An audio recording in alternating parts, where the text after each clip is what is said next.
struggling to burn fat after 40, forget dieting, forget workouts. This one simple switch flips your fat burning switch fast. The first tip here is to take your shoes off and stand in the dirt.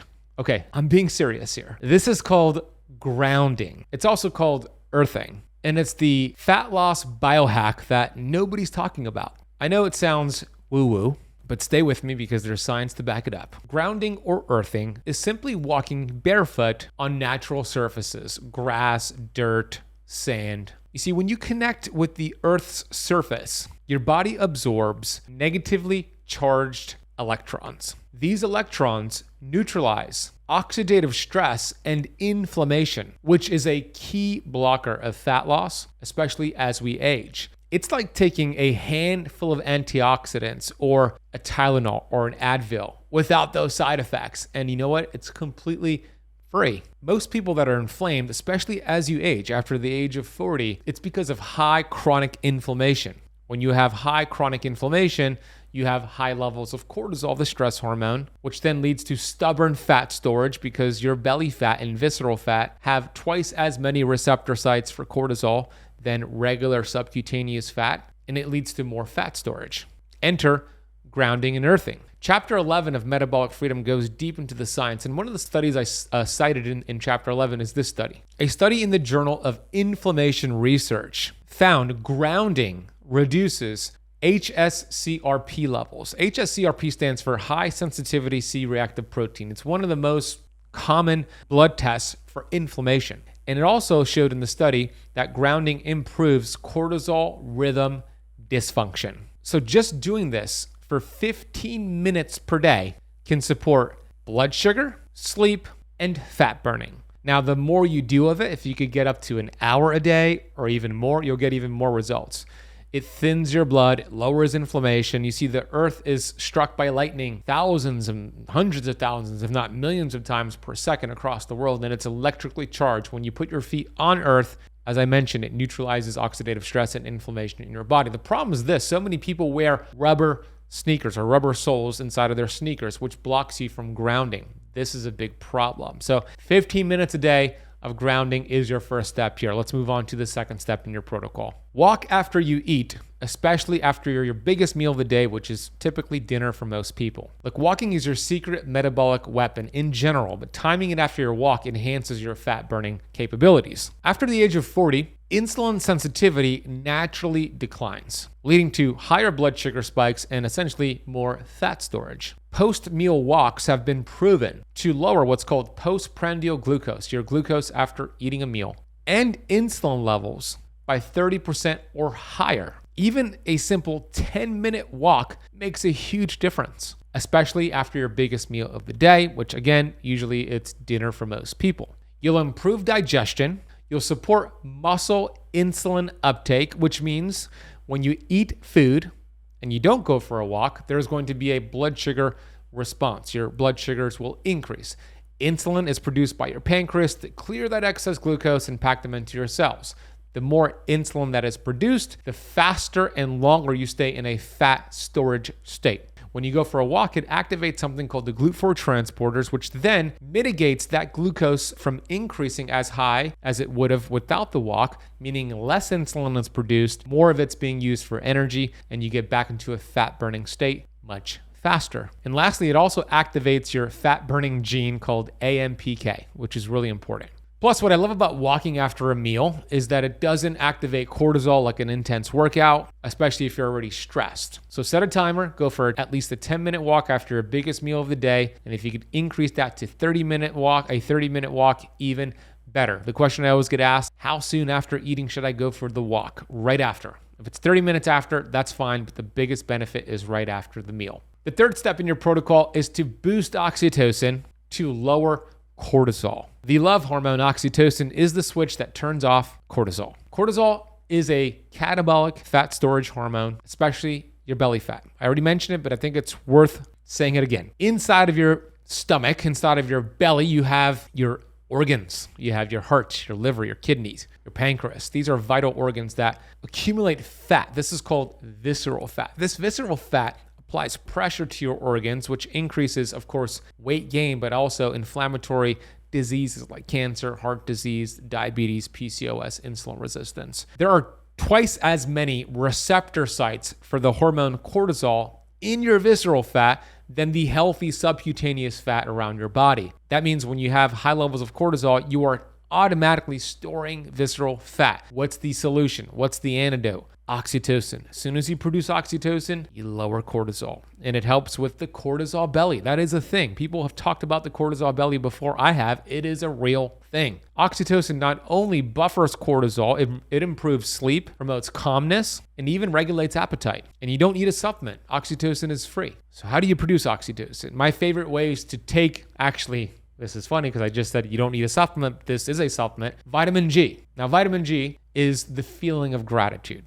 When you feel gratitude, you produce oxytocin, you lower stress. I call it vitamin G. That's one and the most powerful way to produce oxytocin. The second way is to hug somebody you love for at least 10 seconds, but if you could do a 30-second hug, that's incredible. Laugh with a friend, cuddle a pet, call somebody you miss. This isn't fluff. Oxytocin has been shown to improve insulin sensitivity and lower stress-induced fat gain. So I recommend scheduling at least one daily oxytocin boosting moment, a hug, a connection, love, gratitude, laughter every day. The fourth step in your protocol is to eat your last meal at least 3 hours before bed, meaning no food, no eating at least 3 hours before bed, because you're going to get better sleep, deep fat burning sleep. When you eat too close to bed, it disrupts your sleep.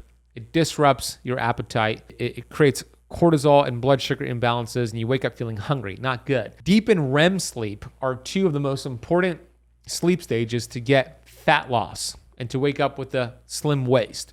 Deep is called delta sleep, and REM is called rapid eye movement sleep. You're burning a ton of fat and calories when you get at least an hour and a half of REM and an hour and a half of deep sleep every single night. And this is not fluff. Chapter 6 of my latest book, Metabolic Freedom, talks about this. And I have a study showing that sleep-deprived people have up to 55% lower fat loss, even on the same diet. Eating too close to bedtime raises insulin, reduces melatonin, and prevents fat burning at nighttime. So if you go to bed at 11 p.m., your last bite of food should be at 8 p.m., giving you at least 3 hours of digestion before bedtime.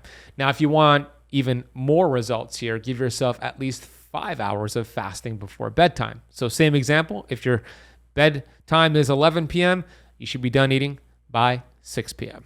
The fifth tip in your protocol is to stop counting calories and start counting protein and fat. Protein and fat are the macros that will heal your hormones and flip the fat burning switch. Most people over 40 eat way too many carbs and not enough protein or fat. This leads to insulin resistance, muscle loss, and sugar cravings. Protein is probably the most important macronutrient, especially if you're over 40, because it builds muscle and creates something called thermogenesis, meaning it creates heat to break down protein, which increases your body's ability, your metabolism, to burn fat just by eating protein. The combination of high quality protein, high quality fat, lower carbohydrates will keep insulin low, trigger glucagon, and promote fat burning. So every meal, consume at least 30 grams of protein, 30 grams of fat. And I would say overall for your entire day, you want to have less than 100 grams of carbs per day total. Even better if your total grams of carbs are under 50 grams per day. So what does that look like? That means eggs and avocado, great, protein and fat, low carbs. Or grass-fed burger without the bun, great, low carb,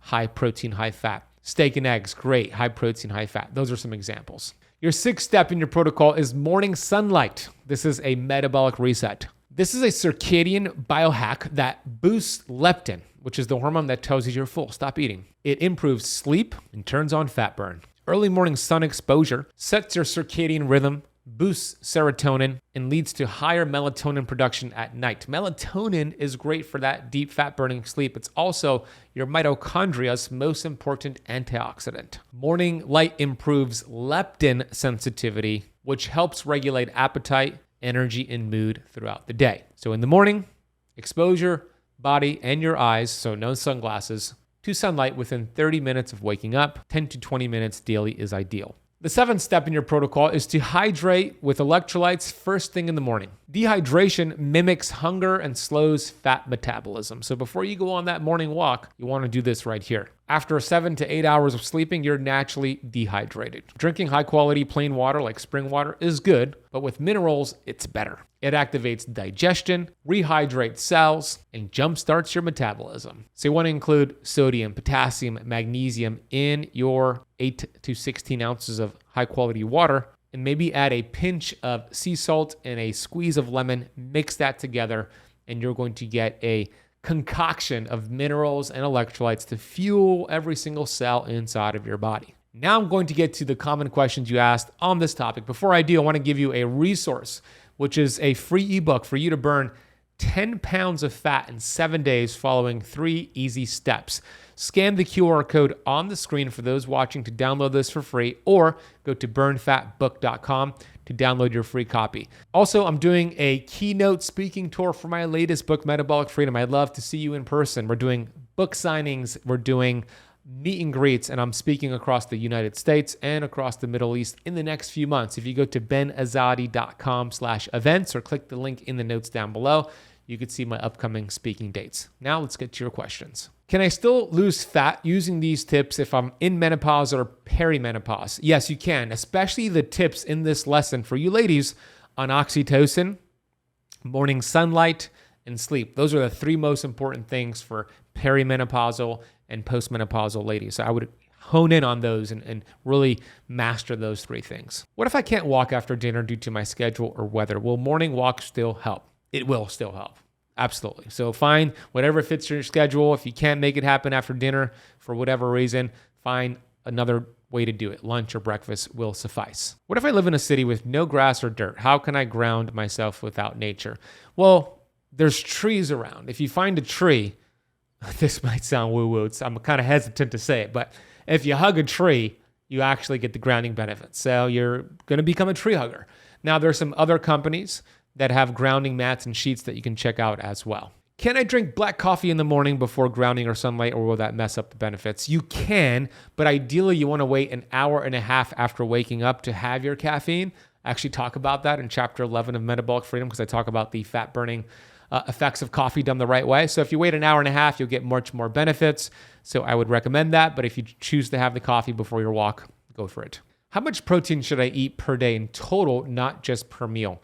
The goal is to get 1 gram of protein per pound of your ideal body weight. So first you need to determine what's your goal weight, what's your ideal target. You might be there or you might not be there, but once you determine that, then you consume 1 gram of protein per pound of that goal weight. So if your goal weight is 115 pounds, you want to consume 115 grams of protein total per day. If your goal weight is 170 pounds, you want to consume 170 grams of protein per day. Is it okay to snack after dinner if it's low carb or keto friendly? I wouldn't recommend it. I want you to have 3 hours of no digestion before bed. You're going to get the most benefits here. Now, if you have like a handful of macadamia nuts or half an avocado, it shouldn't be a big deal. But the goal is, look, I want you to get the most benefits here. So have the snack with the dinner. And one of the things I recommend and do and tell my students is to brush your teeth after dinner. That'll ensure for most people you don't snack or eat before bed, because nobody wants to brush their teeth twice. So brush your teeth and floss after dinner.